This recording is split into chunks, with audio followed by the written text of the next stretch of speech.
Shalom, మీకు ఉదయకాల శుభములు. అనుదిన వాక్య ధ్యానం డైలీ బ్రెత్కు మీకు స్వాగతం. Praise the lord. ఈ దినము కొరకు సిద్ధపరచబడిన దేవుని వాక్యము మీకా గ్రంథము 4వ అధ్యాయము 10వ వచనం. సియోను కుమారి, ప్రసూతి స్త్రీ వలనే నీవు వేదనపడి ప్రసవించుము. నీవు పట్టణము విడిచి బయట వాసము చేతువు. బబులోను పురము వరకు నీవు వెళ్ళుదువు. అక్కడనే నీవు రక్షణ నొందుదువు. అక్కడనే యెహోవా నీ శత్రువుల చేతిలో నుండి నిన్ను విమోచించును. Be in pain and labour to bring forth, O daughter of Zion, like a woman in travail. For now shalt thou go forth out of the city, and thou shalt dwell in the field, and thou shalt go even to Babylon. There shalt thou be delivered. There the Lord shall redeem thee from the hand of thine enemies. ప్రభునందు ప్రియులారా, ముందుగా మీకు హృదయపూర్వక వందనములు తెలియచేస్తున్నాను. దేవుని ప్రజలతో దేవుడు మాట్లాడుతున్నటువంటి మాట గమనించండి. ఇదిగో, నువ్వు ఇబ్బందులు పడతావు, ప్రసవ వేదన పడేటువంటి స్త్రీలాగా వేదన పడతావు, అయితే ప్రసవిస్తావు.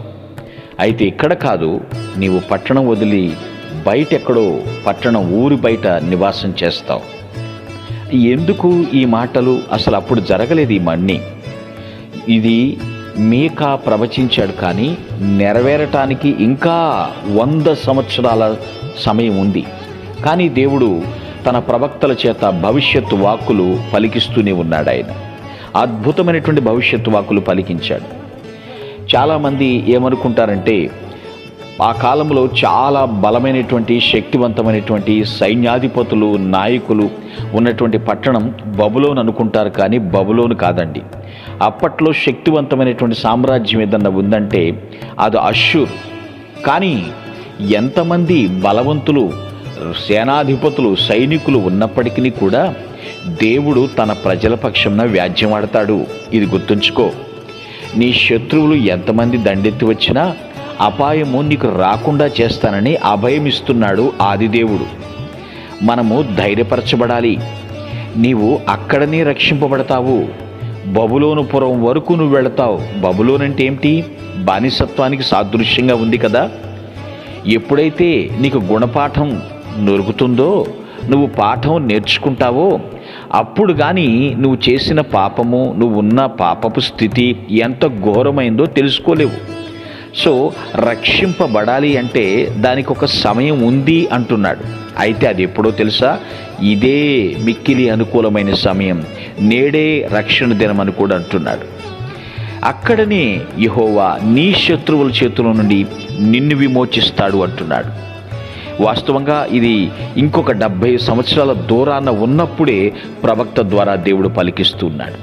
అయితే ప్రియులారా, మనకు దూరంగా లేదు. నువ్వెప్పుడైతే ప్రభువుని ఆశ్రయిస్తావో అప్పుడే నీ శత్రువుల బారి నుండి నేను విడిపించడానికి దేవుడు సంసిద్ధుడుగా ఉన్నాడు.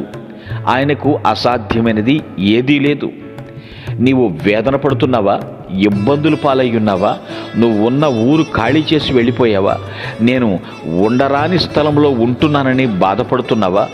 దేవుడు ఖచ్చితంగా నీకు విడుదల కలిగిస్తాడు, నిన్ను రక్షిస్తాడు, శత్రువుల చేతిలో నుంచి నిన్ను విడిపిస్తాడనేటువంటి వాగ్దానము ఇది నమ్మదగినది. గుర్తించు.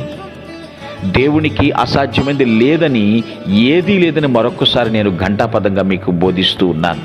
ప్రభునందు ప్రియులారా, ఆనాడు ఇజ్రాయేలునే కాదు, యూదులనే కాదు, రక్షింపబడిన ప్రతి బిడ్డను కూడా దేవుడు విమోచిస్తాడు, విశ్వాస వీరులుగా చేస్తాడు, చిట్ట చివరికి విజేతలుగా కూడా నిలబెడతాడు. దేవుడు కన్నా గొప్ప శత్రువులు ఎవరు లేరు నువ్వు అనుకుంటున్నావేమో, కానీ దేవుణ్ణి శత్రువుగా భావించొద్దు. దేవుడే నీ శత్రువుల చేతిలో నుంచి నిన్ను విడిపిస్తాడు. అట్టి కృప నీవు అనుదినము కూడా అనుభవించుదువుగాక. ఆమేన్. మీ కొరకు ప్రార్థించుటకు మేమెల్లప్పుడూ సిద్ధం. Praise the lord. ప్రభు నామమున మీ అందరికీ వందనములు. ఈ మా సందేశముల ద్వారా మీరు ఆశీర్వదింపబడినట్లయితే మీ తోటి వారికి షేర్ చేసి దేవుని రాజ్య సువార్తలో మీరు కూడా పాలుభాగస్తులు కావాలని ఆశిస్తున్నాం. మొదటిసారిగా ఈ ఛానల్ను చూస్తున్నట్లయితే మా ఛానల్ను సబ్స్క్రైబ్ చేయండి. వీడియోలు నోటిఫికేషన్ రూపంలో పొందుటకు బెల్ బటన్ని ప్రెస్ చేయండి. God bless you.